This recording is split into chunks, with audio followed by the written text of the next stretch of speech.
பைபிள்ல யூப்ளி ஆண்டு அப்படின்னு சொல்லப்பட்டிருக்கு. யூப்ளி ஆண்டு இங்கிலீஷ்ல வந்து ஜூப்ளி இயர். இதோட அர்த்தம் என்ன அப்படின்னா விடுதலையின் ஆண்டு. விடுதலைனால எல்லாருக்குமே சந்தோஷம் தான்ல. நம்மளுக்கு ஆகஸ்ட் 15 வந்து என்ன நடக்கும்? நம்ம இந்தியாவோட சுதந்திர நாள். விடுதலை அப்படின்னாலே எல்லாருக்கும் சந்தோஷம். விடுதலை அப்படின்னு வந்தாலே அங்க ஆட்டோமேட்டிக்கா இன்னொன்னு இன்டைரக்டா ஒன்னு சொல்லப்பட்டிருக்கும். ஏதோ ஒரு விஷயத்துல அடிமைப்பட்டு கீழே சிறுமைப்பட்டு இருந்த அனுபவத்துல இருந்திருக்கும். இது ஏன் விடுதலை ஆண்டு? பைபிள்ல லேவியர் ஆகமம் 25வது அதிகாரம் 10வது வசனத்துல சொல்லப்பட்டிருக்கு.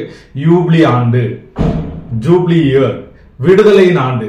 என்ன அப்படின்னா முதல் 7 வருடங்கள் கனெக்ட் பண்ணணும். 7 வருஷம் முடிஞ்ச உடனே 8வது வருஷம் வந்துட்டு சாபாத்.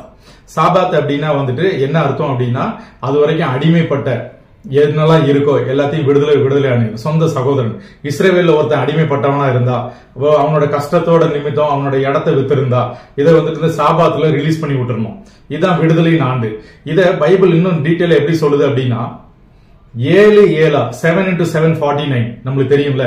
49 வருஷம் முடிஞ்சு 50வது வருஷம் ஆரம்பிச்சது அப்படின்னா அது ஜூப்ளி இயர், யூப்ளி ஆண்டு, விடுதலையின் ஆண்டு. அதுல வந்துட்டு இதுவரைக்கும் யாரெல்லாம் என்னென்ன அடிமைப்பட்டவன், அவன் வெளிநாட்டில இருந்து அடிமையா கொண்டு வரப்பட்டவனா இருந்தாலும் சரி, இல்ல உள்நாட்டுல தன் சொந்த சகோதரன் இஸ்ரேவேல்ல ஒருத்தன் அடிமையா இருந்தாலும் சரி, அவன் வறுமை நிமித்தம், தரித்திரம் நிமித்தம், இல்ல தேவையின் நிமித்தம் அவனுடைய சொந்த பூமியை சொந்த நிலத்தை வித்திருந்தாலும் சரி, எல்லாத்தையும் ரிலீஸ் பண்ணிடணும். எல்லாத்தையும் அடிமைப்படுத்தி விட்டுறணும். மாடோ ஆடோ ஒட்டகமோ அவங்களுக்கு எல்லாத்துக்கும் 1 வருஷம் ஃபுல்லா ரெஸ்ட் கொடுத்துடணும். அவங்க பயிர் நிலங்கள் இருக்குல்ல அதுக்கு கூட ரெஸ்ட் கொடுத்துடணும். எதையுமே யூஸ் பண்ணக்கூடாது, எல்லாத்தையும் விட்டுறணும். அதுதான் இந்த விடுதலை ஆண்டு, ஜூப்ளி இயர். இப்போ நான் ஒண்ணு உங்களுக்கு சொல்றேன். இதுவரைக்கும் நீங்க எதுலலாம் அடிமைப்பட்டு இருக்கீங்க? உங்க பாவத்துல அடிமைப்பட்டு இருக்கீங்களா? உங்களுக்கு ஒரு விடுதலை. உங்க சாபத்துல அடிமைப்பட்டு இருக்கீங்களா? உங்களுக்கு ஒரு விடுதலை. உங்க கஷ்டத்துல, உங்க கண்ணீர்ல, உங்க தோல்வியில, உங்க ஏமாற்றத்துல, துரோகத்துல நீங்க வீழ்ந்து போய் கிடக்குறீங்களா? கண்ணீரோட இருக்கிறீங்களா?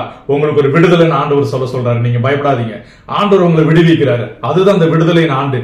உங்களோட இஎம்ஐ பிரச்சனையா? வீட்டுக்குரிய இஎம்ஐ பே பண்ண முடியலையா? கார் லோனை பே பண்ண முடியலையா? உங்க பிள்ளைகளுக்காக படிக்கிறதுக்கு வாங்கின எஜுகேஷனல் லோனை நீங்க பே பண்ண முடியலையா? உங்க வீட்டுல வந்துட்டு ரொம்ப கஷ்டமா இருக்குதா? கடன் தொல்லை கழுத்து வரைக்கும் நெருக்குதா?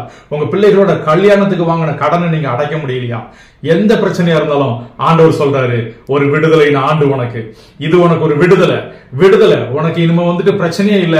நான் உனக்கு ஒரு ஜூப்ளியை தர்றேன், ஒரு யூப்ளி ஆண்டை தர்றேன். நீ விடுவிக்கப்படு. இனிமே நீ இந்த அடிமைத்தனத்துல இராத. உன் கண்ணீருக்கு, உன் துயரமான வாழ்க்கைக்கு, உன் தோல்வியான வாழ்க்கைக்கு, உன் நெருக்கடியான வாழ்வுக்கு, வாழ்க்கையே வழி இல்ல, இனிமே நான் வாழணுமா, நான் செத்தா நல்லா இருக்குன்னு சொல்ற உனக்கு ஆண்டவர் சொல்றாரு நீ சாகிறதுக்கு உன்னை நான் படைக்கல, வாழ்றதுக்கு படைச்சிருக்கேன். இது உன்னுடைய விடுதலையின் ஆண்டு. நீ விடுதலையை பெற்றுக்கொள்ளு தேவன் சொல்றாரு. நீ பயப்படாத.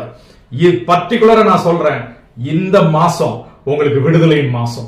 இது உங்களுடைய ஜூப்ளி இயர். நீங்க இதுக்கு முன்னாடி எதுலலாம் நீங்க அடிமைப்பட்டு கிடக்கிறீங்களோ, எதுலலாம் விடுதலை வேணும்னு நீங்க நினைக்கிறீங்களோ, எதுக்கெல்லாம் நீங்க ஏங்கிட்டு இருக்கீங்களோ, எதுக்கெல்லாம் நீங்க இரவும் பகலும் கண்ணீர் வடிச்சு ஜெபம் பண்ணிட்டு இருக்கீங்களோ, இது எனக்கு நடந்தா எனக்கு ஒரு விடுதலையா இருக்கும்னு நினைக்கிறீங்களோ, அதுலலாம் ஆண்டவர் உங்களுக்கு விடுதலை தர. பெற்றுக்கொள்ளுங்கள் இயேசு கிறிஸ்துவின் நாமத்தினால் உங்க விடுதலை. God bless you.